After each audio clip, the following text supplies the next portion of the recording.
If you're a dentist who recently graduated from dental school, or if you're a dental student who's about to graduate from dental school, these are some of the items that you should know to build a very successful career so you can build financial independence and just a very nice, joyful career.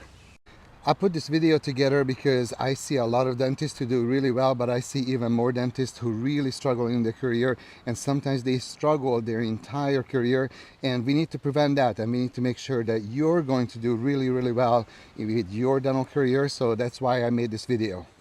The first thing is to realize that you're gonna need help, and you're gonna need help because 99% of the people cannot do it alone, and they shouldn't have to do it alone. And it's kind of like sport. I've been doing sports since I was 7, and I had teammates who actually went to the Olympics, and so they were very, very good at sport. And one thing that was common with all of them, that you cannot go to the Olympics without coaches. With proper coaches and proper help, you're just not gonna do well. And it's the same thing with dentistry.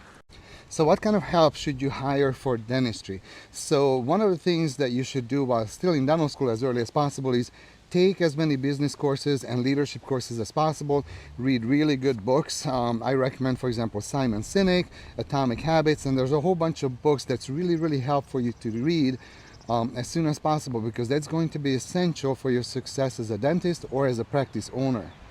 By the way, I have a book list on my website that's going to be very helpful for both career advancement, building financial independence, being a leader and owning a business, or being an associate. And I keep this list on my website, so I'll tag it under this video. So one of the person that you need to hire, one of the professional, is actually a dental CPA.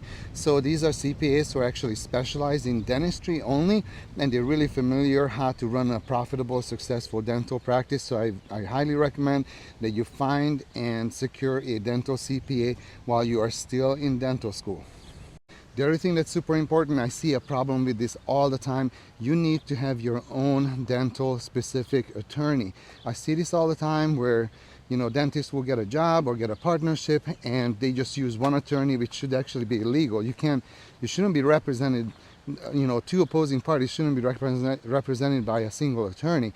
But I see this all the time where, you know, there's a dentist that doesn't have their own attorney and they get really taken advantage of because they don't understand the language in the contract. Long story short, you need to have your own attorney that you pay and you keep on retainers, and they only helping you and not any of the parties. By the way, I'm Dr. Nagy. I'm a dentist. I also teach orthodontics worldwide, and also the coaching and mentoring for dentists so they can build prosperity while they're living their best lives. So far, read books, take business courses, take leadership courses, hire a dental specific CPA, and hire a dental specific attorney. So these are so far what we have gone through. The next item is you really need to make sure that you have some mentors. If you cannot find mentors, then you really need to hire some coaches or somebody who can guide you. That's not an attorney and a CPA, but more like somebody who's familiar how to run a dental practice, how to build a successful dental business, or how to be a successful dental partner or an associate. So it's very important that you find a mentor, and if you cannot find a free mentor that's going to help you, then you really need to hire somebody like a coach or somebody who does that for full time, and they're only going to be helping you. I had this while I was still in dental school. I found a dentist and we became good friends, and I learned a lot from him. He taught me how to do implants, you know, prosthetic dentistry, as well as how to present cases to patients, case acceptance, as well as how to run a dental practice. And it was invaluable. He was very good, and we're still close friends after 25 years. The next item is going to be networking. It's going to be super important that you get good at networking and you get along with people. I see this often with specialists who's, you know, because specialists really rely on general dentists for referrals, but some of the specialists have kind of like a complicated personality where they have a hard time getting along with people. And surprise, surprise, this practices struggle. Well, when you work with, you know, a lot of people and you work with colleagues, you got to have a personality where you get along with people. So it's very important that you work on that still in dental school, and it's very important that you know, you network and you get to know people. And by networking, I just mean like you're genuinely interested in other people and you genuinely help others and they help you in return, because that's how we found our practice. We found a great practice and everybody's like, oh, you're so lucky you found it. It's not luck. I mean, I was talking to a ton of people. I was getting together for dinner, you know, just meeting different people at different events, taking a lot of CEs. And when you meet people and you're nice to them, you help them and they're going to help you in return. So you're just going to you're just gonna meet a lot of people. And if you have like a easygoing, friendly personality, then people want to be around you. If you have a complicated personality, then people don't want to be around you and they don't want to help you. So work on your people skill, work on your, how to get along with people, how to help others, and they're gonna help you in return, I promise you. So this is what I mean by networking. Networking just basically building relationships, and that's actually one of the common thing with millionaires. If you study millionaires, one thing that you'll find is that they always work on themselves, and they're very, very good at building and maintaining good relationships.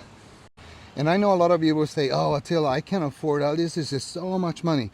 No, it doesn't have to be so much money. Hiring a dental CPA is not going to cost you until you start using their help. And even then, it's going to be a monthly fee. Hiring a dental specific attorney is going to cost you a retainer, plus only use them if you have to.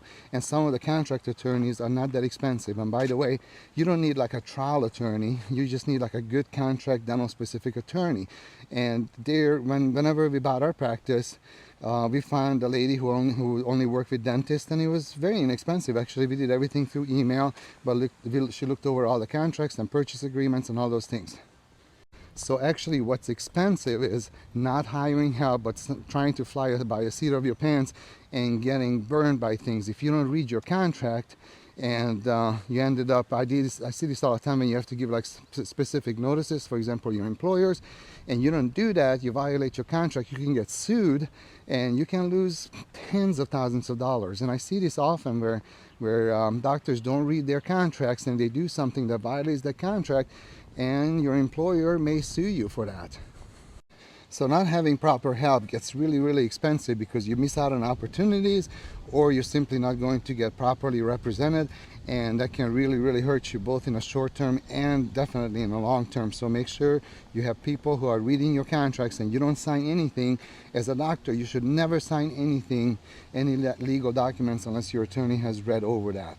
And the next thing that's very important too, and I know you just graduated from dental school, so going to take classes is the last thing you want to think about, is actually taking very high quality classes. Because when I look at all my clients who are doing really, really well, and this is actually true for our office too, all of them have taken some kind of a course that kind of gave them a niche where they do something that not many people in the area are doing. And for that, you need to take really, really good CE, continuing educational courses. The other thing that will happen when you take these really good CEs, you're going to run into a lot of other doctors who are very ambitious and very successful, so it's going to work on your networking as well. The other thing I would definitely work on is actually your finances. Make sure that you're not getting into huge debt, especially personal debt. Buy a used Honda, rent. Don't buy a house until you know where you're going to be or where you're going to buy a practice. And first, always buy a practice before you buy a bunch of stuff. I see a lot of doctors, when they graduate, the first thing they do is buy a house, buy a fancy car, and just all the things that they always wanted to do. And I strongly recommend against that. Read the book Millionaire Next Door, and you will see that a lot of the very successful people actually drive pretty average cars. So I would get a Toyota Camry, a Honda Civic, Honda Accord, something like that that's used, and I would definitely rent until you figure out where you're going to be, or where you're going to buy a practice, or what's going to be your cash flow, because your level of debt is going to determine what is it that you can do, because your cash flow needs to match your level of debt and your monthly cash flow needs. So it's going to be super important that you're financially in a good shape and you don't get yourself in a ton of debt. And of course, you may have student loans, but there's several things to do with that. Sometimes if you have a lot of student loans, all you have to do is just buy a bigger practice that gives you enough cash flow. But that's another video. So that's very doable. I'm talking about more like personal debt. Wealthy people always buy assets, poor people always buy liabilities. So don't buy liabilities like cars and fancy vacations and stuff like that, but spend your money on smart things that's going to make you earn more money. So hopefully this is helpful. So these are all the items that I think all doctors who graduated recently from dental school should know, or dental students who are in their last years of dental school, or at least in the last 2 years.